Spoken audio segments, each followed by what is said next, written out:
प्यारे बच्चों, study with SK कैमरी यूट्यूब चैनल में आप लोगों का स्वागत है।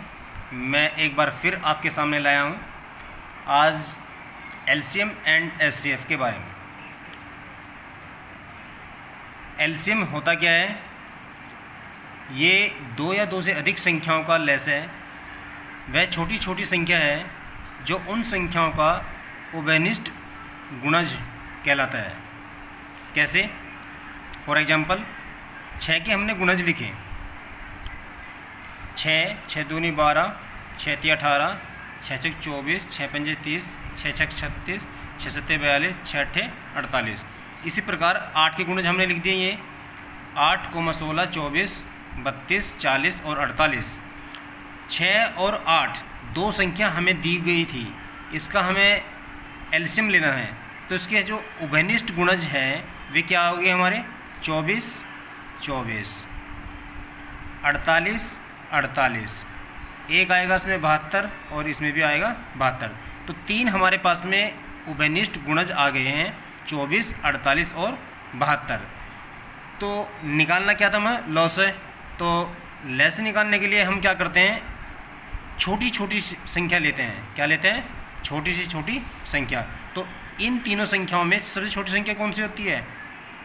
24। तो हमारा जो एलसीएम निकल के आएगा 6 और 8 का, वो हो जाएगा 24।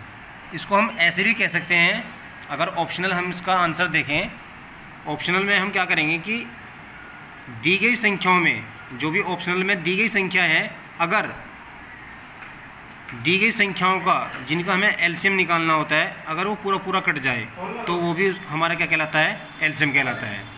ठीक है। नेक्स्ट है हमारा मैसे।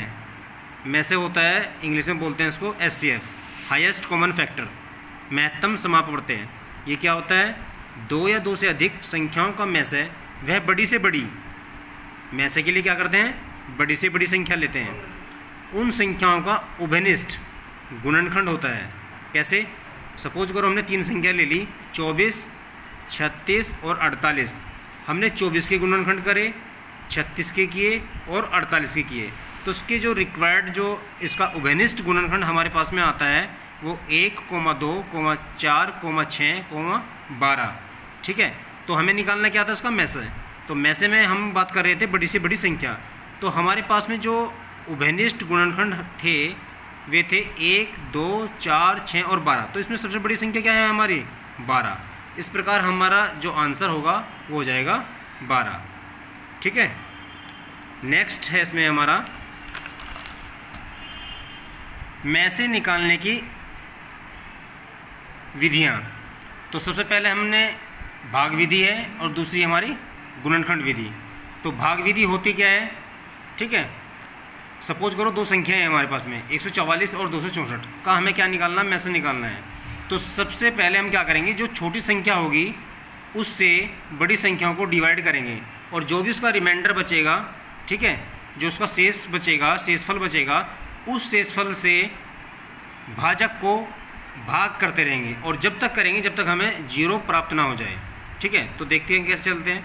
144 से हमने 264 को भाग किया, एक बार इसको माननी चली, 120 इसका रिमाइंडर हुआ। अब ये 120 रिमाइंडर जो है भाजक के लिए, जिससे हमने भाग किया था, उसके लिए क्या हो जाएगा? भाजक बन जाएगा।